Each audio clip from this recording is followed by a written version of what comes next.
Next one is going to be specifically related to contest dieting. Can someone reach contest body fat levels at only a slight deficit, or does one eventually have to push limits to get there? To provide some context to this question, I think a lot of people see the numbers that bodybuilders end on, typical preps, and they look at that and go, wow, those are really severe numbers. Or people will talk about their most severe phase of dieting, like the lowest they got their calories, and be like, oh wow, that's representative of the entire diet. Well, A, hopefully not. And B, the most difficult portion of prep is not necessarily where the calories lie most of the time. And like I said earlier, metabolism does slow down when you start to diet. So your maintenance calories started at 3,000 and they somewhere ended around 2,200. To keep seeing a rate of loss that's acceptable, you might see calories dip under 2,000, you know? And that might look like a over 1,000 calorie deficit if you're thinking about your original maintenance. But the goalposts shifted, you know? And that being said, we think probably the best approach to contest dieting is to get ready early. So that you get all the fat loss done, and then you can start slowly walking calories up so that you finish with a maintenance that's reasonable, and you can actually walk into your show with energy, good training, putting on any lost muscle back on and regaining some glycogen levels so you actually look like a bodybuilder, not a string bean. So you don't actually want a large deficit when you get leaner. Your deficit should actually get smaller. You know, if you're trying to lose a pound a week when you have 30 pounds of fat, easy, right? That's 1/30 of your fat. When you have 6 pounds of fat left, that's like 1/6 of your fat. You know, I mean, if we were able to lose 1/6 of our fat stores in one week, we wouldn't have made it across the Bering Strait. You know what I'm saying? Ice Age would have took us out. So, not that I'm an anthropologist, that's your field.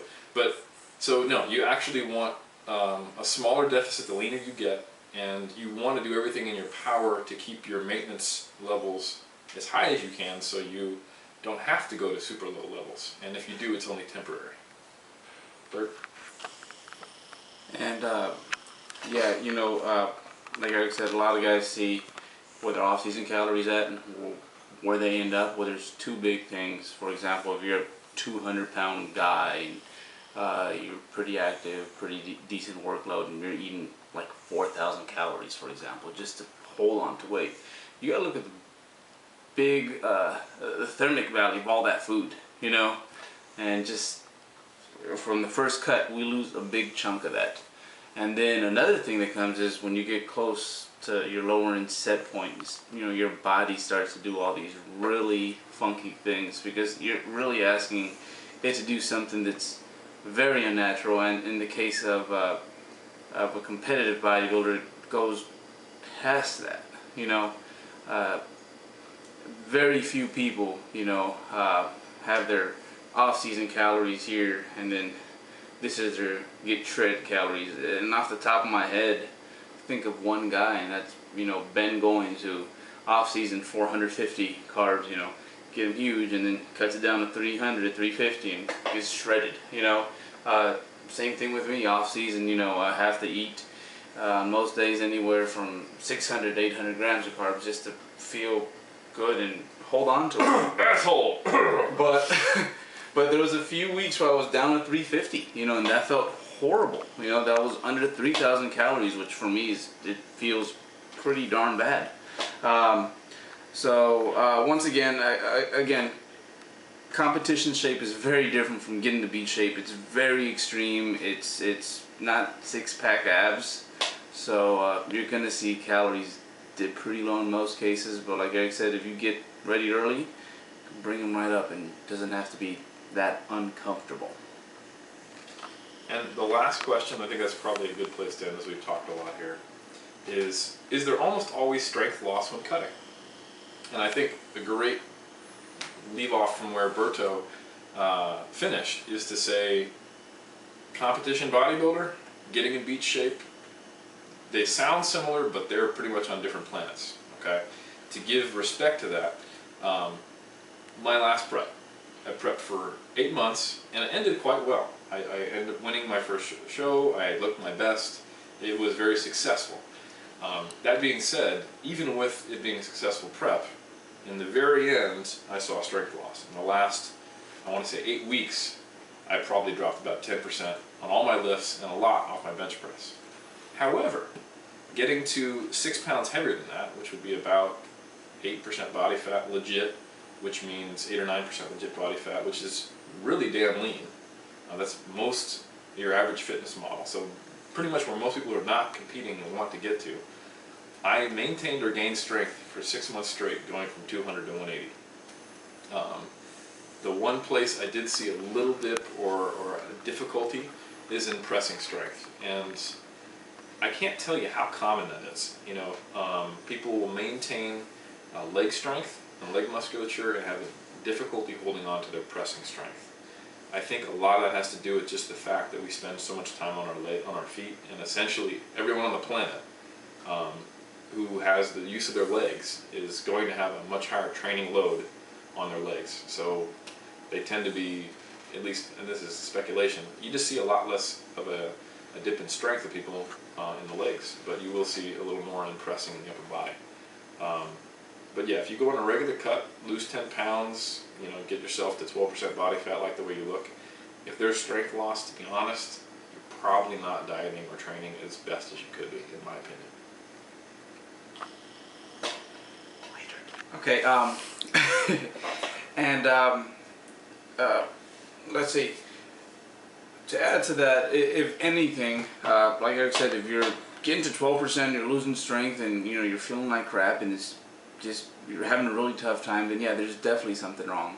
And one thing I think that most guys and gals should focus on when they're dieting is the recovery aspect, because that really changes once you take some food away, and you really have to change your workouts to cater to that.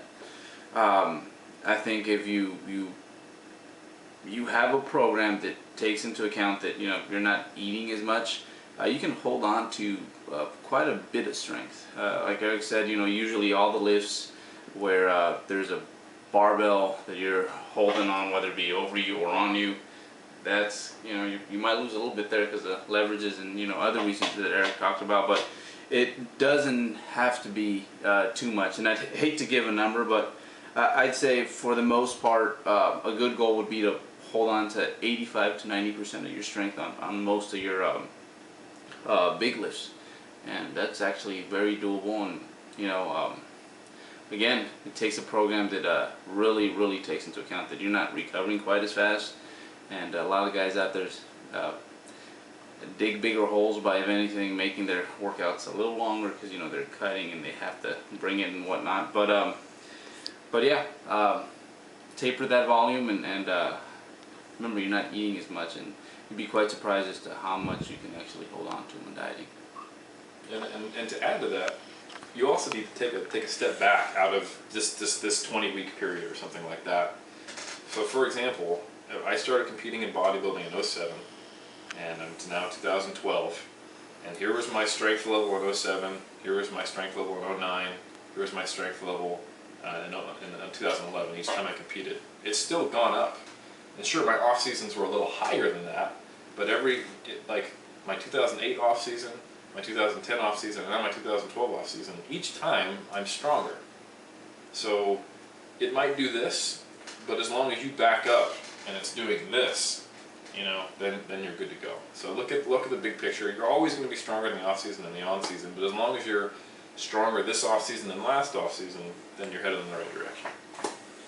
And that is Bert and Ernie from 3D Muscle Journey signing off. Thank you for your questions. And thank you guys, and Brad, you've been a wonderful tripod. Yeah.